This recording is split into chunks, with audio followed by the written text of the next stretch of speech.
This is just common sense. It's called public safety. I don't blame General Milley for any of this, in as much as I blame Donald Trump. God bless General Milley for straightening things out. Not really reading the room on this one. Media pundits defending General Mark Milley, who's accused of breaking the chain of command for calls he made to his Chinese counterpart behind then-President Trump's back. The general's also facing calls to resign because the former head of the Pentagon says Milley's secret communication was not authorized. Here to react, Fox News contributor Joe Concha. Joe, would it be considered quote-unquote common sense if Milley made these calls, let's say, I don't know, during the Biden administration? Excellent and rhetorical question, I suppose, there, Pyra.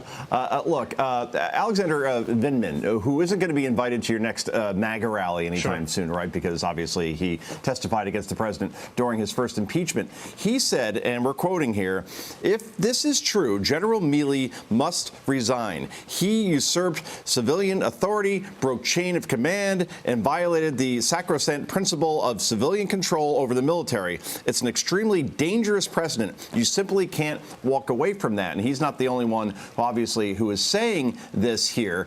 So, look, here you have a general, right, who basically said, OK, I'm going to surpass Congress and the president, therefore the American people, in conducting his own foreign policy.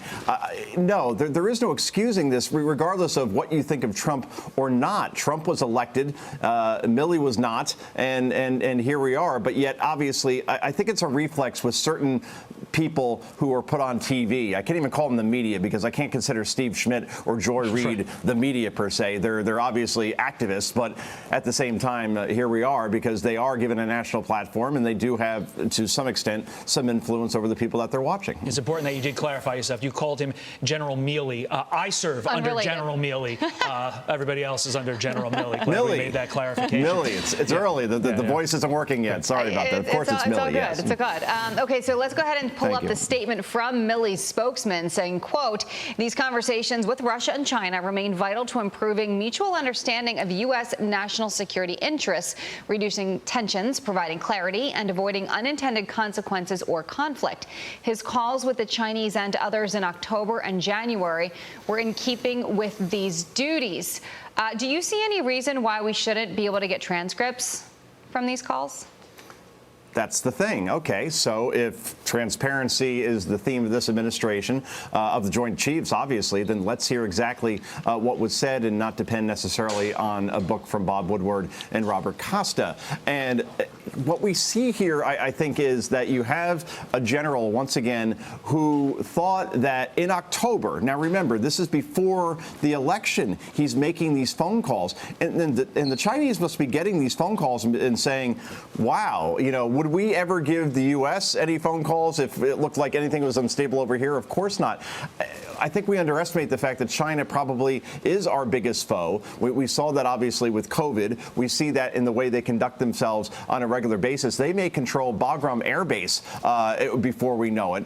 Yet here we are talking to them as if they're an ally, as if they're a friend. And I think just this whole posture that the general showed here, he needs to be questioned at least on Capitol Hill at the very minimum and answer these questions for himself. Forget transcripts. I want to hear him answer tough questions, guys. Joe, we're up against the time-wise here, so we got to be quick on this. You have a new op-ed out. If $3.5 trillion infrastructure bill fails, it's bye-bye for an increasingly unpopular Biden. And again, need a quick answer. Of all the failings of this White House, from Afghanistan to the border, why would infrastructure be the ultimate one that does them in?